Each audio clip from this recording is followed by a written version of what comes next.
we didn't speak again until he called and woke me up. Said, you gotta come to England, take my place. Here he goes, and he will go. He's down, and he is hurt.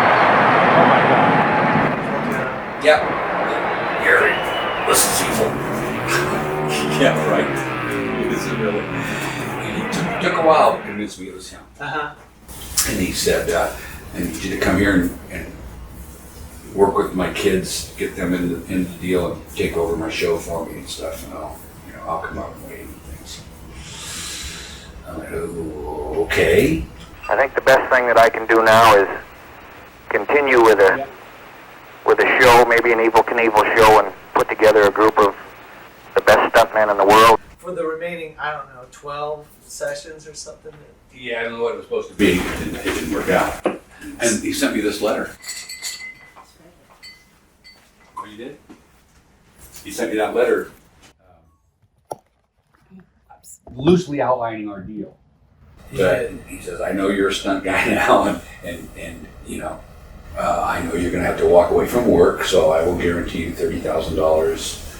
We finally agreed, although I told him, excuse me, I told him that I wanted a round trip ticket. Yeah. In case you need to pay me when I get there because, no offense, but I'm not sure I trust you. So when I flew to England, first of all, I didn't have a passport or anything. When I had to fly there, I carried on my front, the orange bike is sitting on that shelf out there that I set the world record on. That front wheel and that speedometer went with me to England. I never checked it. I never took it out of my hands, And I got there and I put it on. It's on the bike right there. You can see my speedometer on his bike. Oh yeah. That's my Honda front wheel. Yep, I've never seen a speedometer on his bike. No, you haven't. And I couldn't get Robbie to do it, and I couldn't get anybody to do it, honestly. No one trusted speedometers. You didn't jump at Wembley because that one's done. Right. What'd you do? We didn't.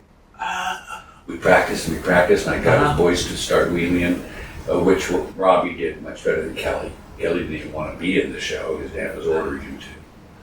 And so I got them to wheelie and do shows and stuff, and to be ready to go and do the jumps. How about the continuing tour in England, Evel itself? Well, I'm going to keep my word with the promoters over here. The show has got to go on. They've brought the finest acts in Europe here to Great Britain to perform with me, and I cannot let them down. I am going to get another backup jumper from the United States that has done some motion picture work for me to perform for me, and my two sons are coming over to England to assist me, so I'm going to carry on as best I can as soon as I get out of the hospital.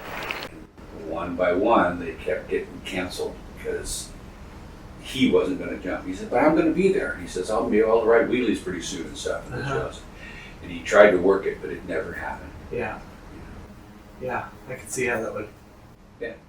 People. Sweet people. Not evil. Right. Not going to happen.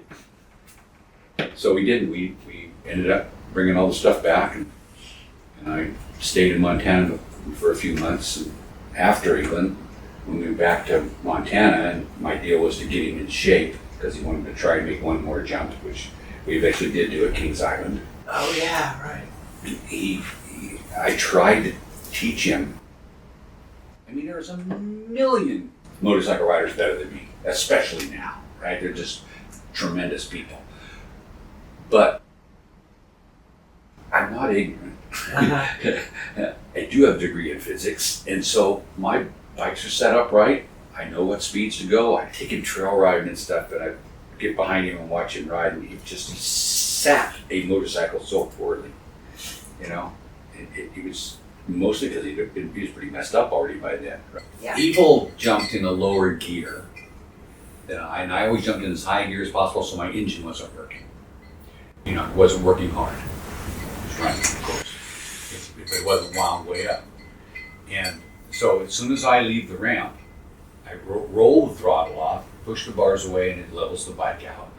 And if you're going a long ways, it starts to do this. And so if you tap the brake, it'll suck the wheel back up.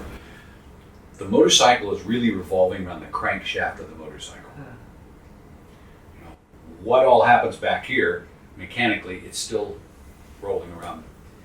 So Evil, because he would be wound out when he jumped, and he would chop the throttle, and he would usually chop it too soon, and that's like snapping the brakes on him.